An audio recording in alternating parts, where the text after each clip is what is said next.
Have you tried all the tips and hacks on YouTube to get rid of your chronic fatigue with only some results? Are you too tired to focus on your work or to be present for your family members? In this video, I'll reveal one condition that almost no one on this platform talks about, not even the experts. Stick to the end, and I'll give you 5 simple tips to finally have the energy to be more productive at work, school, or to enjoy life again. Hi, I'm Dr. Stephen Park, and I'm an ENT surgeon and sleep medicine doctor. My mission is to help you get the sleep you need for the life you want. Feeling tired or fatigued all the time is one of the most common symptoms people have. The problem is that there are literally dozens, if not hundreds of different reasons why you may be tired, no matter how much you sleep, how well you eat, or how much you exercise. I just spent the past 3 hours looking at YouTube videos on why you may be tired by some of the top channels, with many videos having millions of views. What I found was that for the most part, they all said the same 8 to 10 things. If you've been searching on YouTube for this information, you've probably seen many of these tips already. Let me list these top 10 tips here very briefly before I reveal the one condition that most doctors don't know or talk about. Number 1 is poor sleep quality or lack of sleep. In a 24/7 society, many of you could probably improve in this area, whether you're skimping on your sleep or having erratic sleep schedules. Using screens before bedtime is another major problem that delays your sleep time later, making it hard to wake up at the normal time. This is just common sense. If you need a refresher on improving your sleep habits, search for sleep hygiene and you'll see the typical recommendations by sleep doctors and other experts. Number 2 is stress. This raises cortisol, which leads to hunger for sugary foods and can lead to weight gain. There's another form of severe stress that no one talks about, which I'll talk more about later in this video. Number 3 is a common phenomenon, which is anemia, having low levels of iron in your blood. Number 4 is low thyroid levels. Number 5 is dehydration. Number 6 is depression or low moods. And number 7 is too much sugar, diabetes, or poor diet in general. Number 8 is low vitamin D or other nutritional deficiencies such as omega-3 or magnesium. Number 9 is exercising close to bedtime or too much exercise. And number 10 is having caffeine or coffee too close to bedtime. If you see a doctor, you're likely to be checked for the common medical conditions such as low thyroid or iron levels, depression, insulin resistance, or diabetes, and also for severe fatigue, chronic fatigue syndrome, or if you also have body pain, fibromyalgia. If you snore or are overweight, and especially if you're a man, your doctor may think about sleep apnea and order a sleep test through a sleep doctor. Sleep apnea as a cause of tiredness was mentioned just a few times in my review of videos, but only very briefly. The problem with this scenario is that you don't have to fit the typical stereotype to have obstructive sleep apnea.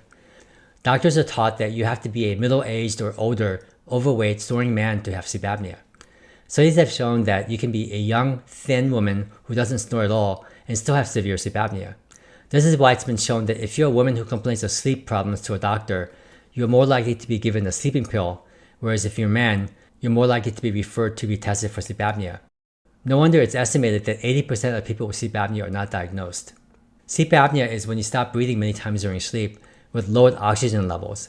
Untreated, this can lead to high blood pressure, diabetes, heart disease, heart attack, stroke, headaches, sexual dysfunction, nighttime urination, and even seizures. And this is the short list. But there's one big problem with the sleep apnea diagnosis. Yes, it's more commonly seen in older, heavy-set men who snore, but it can also happen in thin women as well, especially after menopause. In general, adding weight can raise your risk of sleep apnea, but you can still stop breathing many times every hour and not have sleep apnea on a sleep study. Let me explain.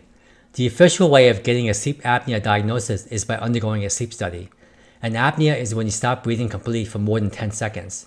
If your breathing is partially blocked, then you also have to have more than 30% partially blocked breathing that lasts for more than 10 seconds, along with 3 or 4% drop in your oxygen levels compared with baseline levels, with or without brainwave arousal, depending on which definition you use.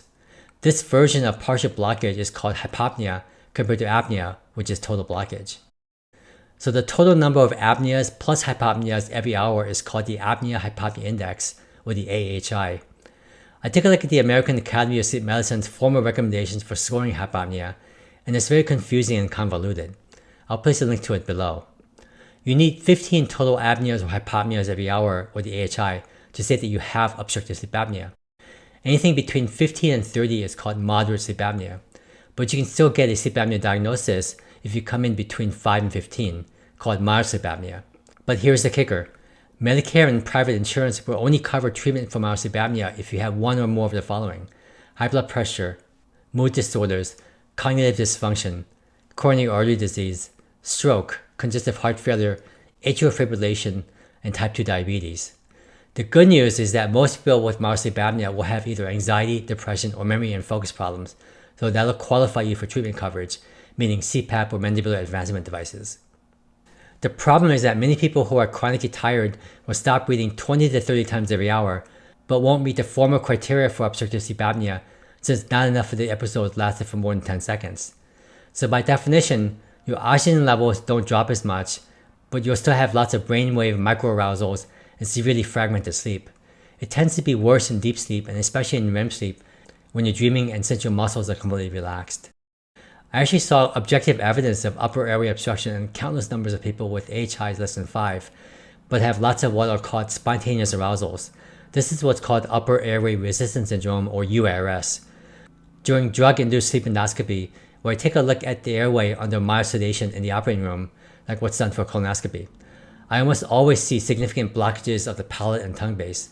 But I also saw a very high number of patients with blockage of the epiglottis, which is a cartilaginous hood just above the voice box. I'll talk about this particular issue in a future video. One of the main revelations I had over 10 years ago that prompted me to write my book, Sleep Interrupted, were the concepts I read about in Dr. Robert Sapolsky's book, Why Zebras Don't Get Ulcers.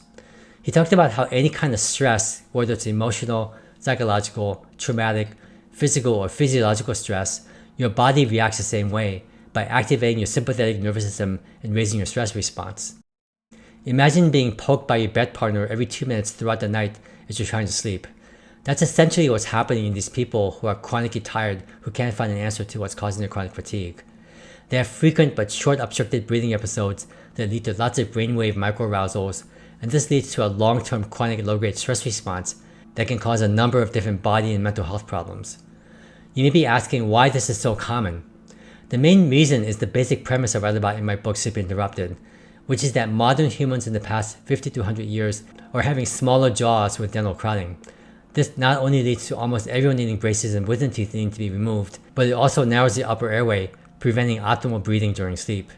This is also what's leading to our faces becoming more narrow and recessed, and also why most people can't sleep on their backs anymore.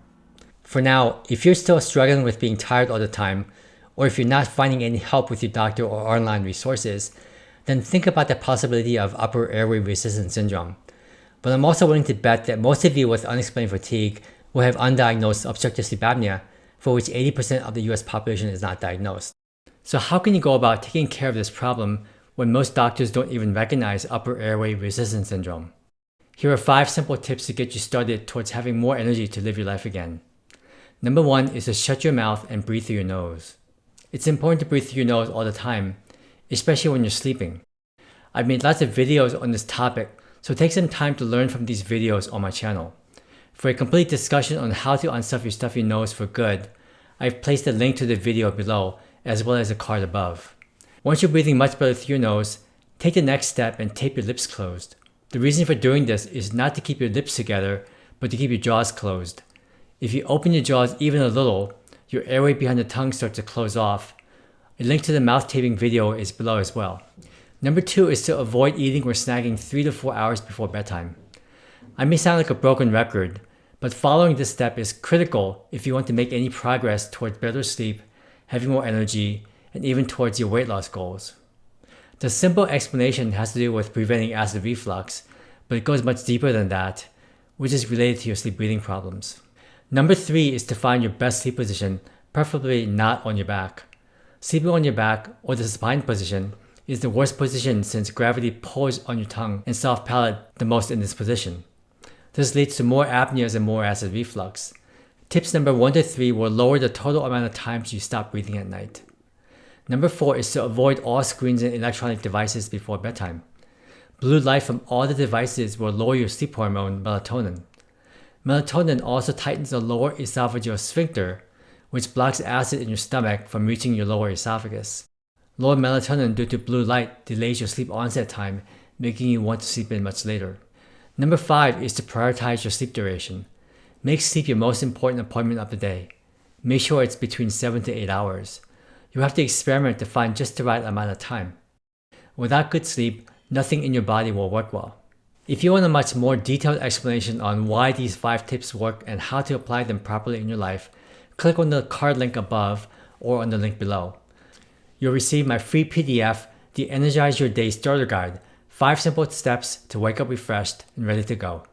And as I mentioned before, even if you're being treated for sleep apnea or UARS, there's still a good chance that you won't have much more energy or vitality unless you take care of the other areas of your life, such as good sleep habits, what you eat, toxin removal, stress reduction, and the right amount of exercise. I know this is a lot, and you may feel overwhelmed by all of this. You may be thinking, where do I even start? This is why I created my 90-day sleep diet course earlier this year. In this course, I'll hold you by the hand to transform your overall state of health, not just to cover up your sleep problems. I start the course with 10 quick wins to sleep better to give you a jump start to having more energy along with better sleep, before covering more proven hard-hitting solutions for long-term sustainable results. The basic foundation for the course is to address your sleep breathing problem properly, whether it's sleep apnea or upper airway resistance syndrome. Without taking care of this first, everything else you do to get healthy won't work as well. And on the flip side, you also need to take care of these other health habits to properly address your sleep breathing problem. It's a two-way street. I also reveal the 10 lies that your doctors tell you that's keeping you from getting healthy while making you addicted to prescription medications. So if you want to finally get the sleep you need and have the energy to get the life you want, click on the link above right now to get started.